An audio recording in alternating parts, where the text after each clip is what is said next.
And I will end today with a joke about Nigel Farage. Because what else is he for? I don't know if you saw this week, in a shocking twist that nobody could have predicted, Nigel Farage is upset. Specifically, he's upset that the Bank of England is replacing Winston Churchill on the £5 note with a beaver. And of course he is. I mean, it's like, it's very predictable, right? A beaver is a hard-working native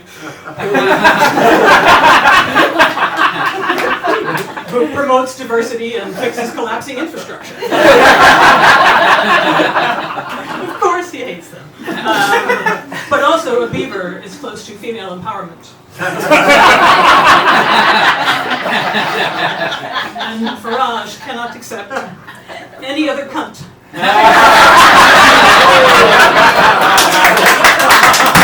Being carried by the working people.